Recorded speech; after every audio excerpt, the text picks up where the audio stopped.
The grandiose aspirations of Ukrainian President Zelensky to wrest Crimea back from Russia have run across a number of comical roadblocks in the ongoing conflict. Despite his arrogance and promises of triumph, the actual situation has turned out to be very different from his high expectations. Hi and welcome to TFI Global, the foreign affairs and geopolitical analysis arm of the TFI Media Group. I'm your host Atul Mishra. Let's begin. Zelensky's attempts to win over the West by praising Ukraine's counteroffensive were tarnished by the harsh reality that his own defense personnel conveyed. Instead of winning, they have revealed the military campaign's true state, shattering the president's public relations strategy. Alexei Arestovich, Zelensky's former advisor, vehemently shot down the idea of invading Crimea, adding insult to injury. The cost of invading Crimea would be too high for Kiev, Alexei Arestovich said this week.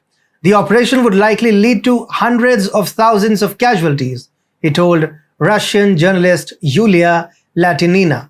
He cautioned that such an operation would completely destroy Ukraine's economy. Zelensky's lofty goals were severely affected by this reality check, which destroyed them. There are few prospects of seizing the Crimean Peninsula through military means, Arestovich said, discussing the options remaining to Kiev in its conflict with Moscow. What will be the cost? Extermination of 200,000 of the adult male population, he asked, referring to the number of soldiers Ukraine would likely lose.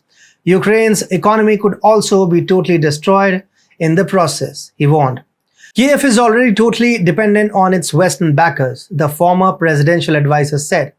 Should the US and its allies stop supplying Ukrainian troops with weapons, they would not only be unable to take back territories that joined Russia, but would struggle to defend their current positions, he said. Arestovich also charged that Washington and its allies are pursuing their own interests in the conflict. Let's be honest, our foreign policy goals in this war contrast sharply with the foreign policy goals of our sponsors and backers, he said, adding that the West is willing to sacrifice Ukrainian lives to achieve the desired output. Now, these are definitely earth-shattering statements by Zelensky, but I guess he has become prone to such harsh reality checks. It is no secret, since the start of the Ukrainian counteroffensive, Zelensky has loudly bragged about his nation's capacity to defeat Russian forces there.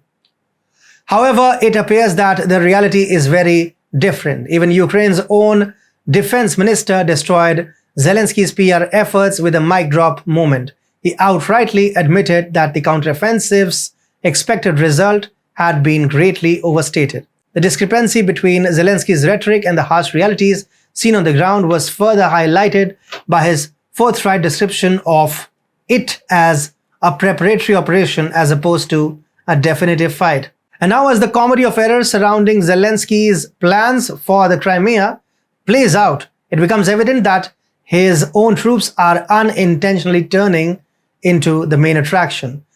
The sharp contrast between Zelensky's exaggerated promises and the brutal realities on the ground becomes more and more obvious with each setback and devastating revelation. The irony is obvious.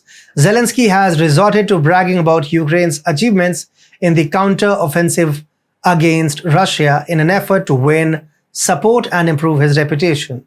However, his own defense professionals and advisors repeatedly refute his assertions, revealing the actual strength of the nation's military.